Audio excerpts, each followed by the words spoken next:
All right, guys, so we are back with the last one here that we're going to be going over for audience analysis. Trust me, it's going to be super, super short.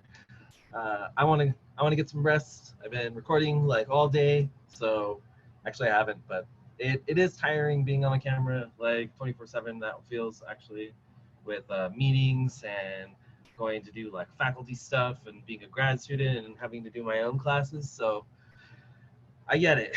So I try to make these as short and sweet as possible for you guys, but still get all that like excellent, excellent information out there so that you guys can all know what the hell is happening in this class and what we're actually talking about. So, like I said, it's going to be the last topic for this week on audience analysis, and so here we go. All right, share my screen. All right, so here's the last one. I'm going to go on presentation mode.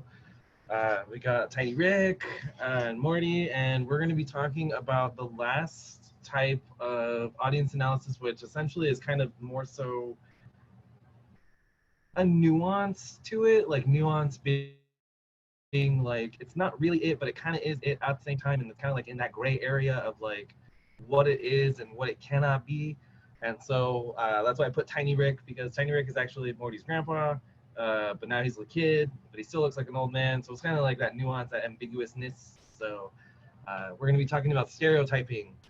And I know that there's quite a number of ways that we can actually look at stereotyping, but stereotyping in the sense of public or public speaking and oral communication, we're going to be looking at it with this specific definition. Okay, so this comes from your book. And the definition is creating an oversimplified image of a particular group of people, usually by assuming that all members of the group are alike. So I know that we have like negative stereotypes and positive stereotypes and like all these different types of things that are usually like associated with sociology.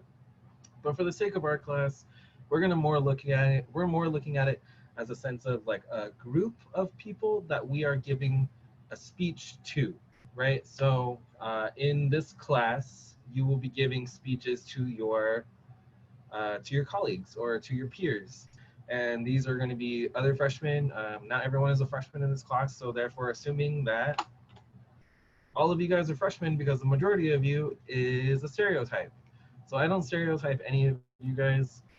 Stereotyping is not really the best way to be a teacher in my opinion. So I like to look at you guys as individuals and how you are able to like contribute to the discussion with your speeches.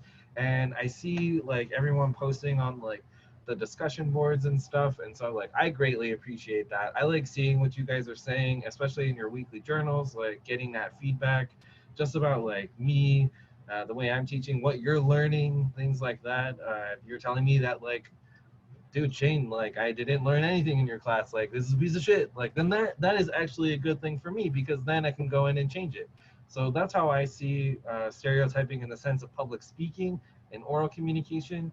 um, we cannot stereotype people and believe that because we say this one message that everyone is going to get it. And that's why I do these video recordings for you guys and then lecture on it at the same time, because not everyone is going to understand on a video, right? I mean, it could be the sound quality is off. It could be like you didn't get the right link, or you're just confused and you have questions.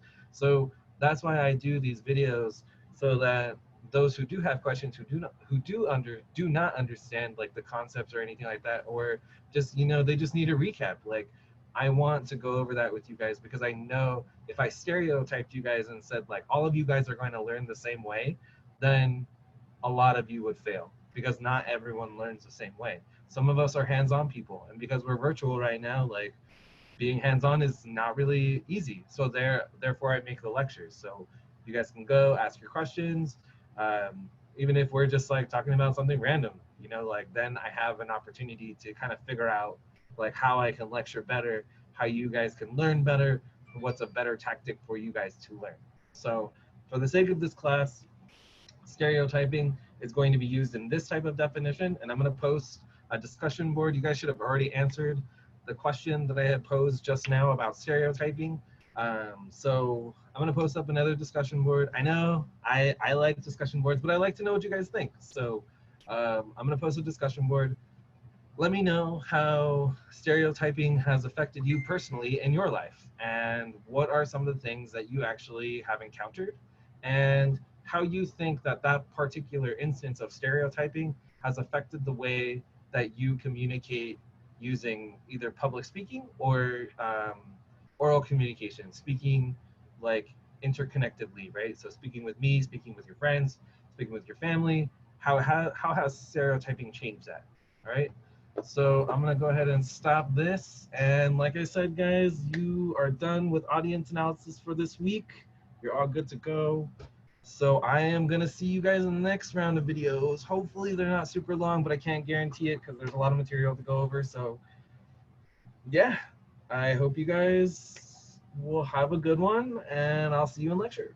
Sounds good? All right. Bye, guys.